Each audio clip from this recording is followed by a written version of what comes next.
સુરતની નવી હોસ્પિટલના ટોયલેટમાંથી બે ભ્રૂણ મળી આવતા ચકચાર મચી ગઈ હતી. સારવાર માટે આવેલી મહિલાને અચાનક બ્લીડિંગ શરૂ થયા બાદ ગર્ભપાત થયો હતો. જો કે ટોયલેટમાંથી ભ્રૂણ મળી આવતા કયા કારણોસર મિસકેરેજ થયું અને ગર્ભ કેવી રીતે બહાર આવી ગયો તે અંગે અનેક સવાલો ઊભા થઈ રહ્યા છે. સિવિલ હોસ્પિટલ ઇમરજન્સી વોર્ડના ટોયલેટમાંથી અધૂરા માસે બે ભ્રૂણ મળી આવ્યા હતા.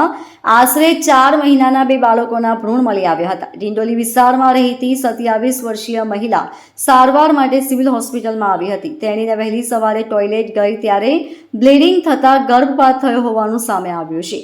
સમગ્ર બનાવ અંગે સિવિલ હોસ્પિટલના આરએમઓ ડોક્ટર કેતન નાયકે કહ્યું કે મહિલાને હાલ સારવાર આપવામાં આવી રહી છે. મને મળેલી માહિતી પ્રમાણે મહિલાને અચાનક દુખાવા અને બ્લીડિંગ થયું હતું. ત્યારબાદ આ ઘટના બની હતી, જેથી મેડિકલ સ્ટાફને ખબર પડી કે તેઓ તાત્કાલિક ત્યાં જઈને મહિલાને સારવાર માટે વોર્ડમાં લઈ આવ્યા હતા. હાલ તેણીની સારવાર ચાલુ છે. મહિલાને કયા કારણોસર અબોર્શન થયું એ તપાસનો વિષય છે.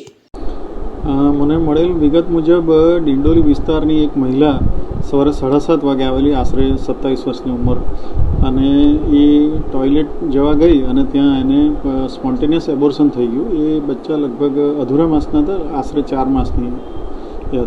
ત્યારબાદ ગાયનેકના ડૉક્ટરો તરત જ કેઝ્યુઅલ્ટીમાં આવી ગયા હતા અને એ મહિલાને લેબર રૂમમાં લઈ ગયા હતા. એની ત્યાં સારવાર ચાલુ છે અને બચ્ચાને પણ એમને ત્યાં આગળ લઈ ગયા છે અને એમને એક આપી દેવામાં આવશે. બાળકો તો મૃત હાલતમાં છે, અધૂરા માસના છે. 4 માસનું બાળક જીવી શકવાની શક્યતા ખૂબ ઓછી હોય. મહિલા જીવિત છે ને તંદુરસ્ત છે અને એની સારવાર ચાલુ છે. જી સર, આ જે રીતે થયેલું છે અબોર્શન, એનું શું રીઝન શું? એ મહિલાની તપાસ કરતાં ખ્યાલ આવી શકે.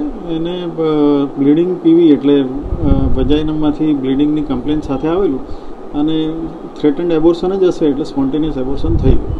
Bureau report LK star news, Surat.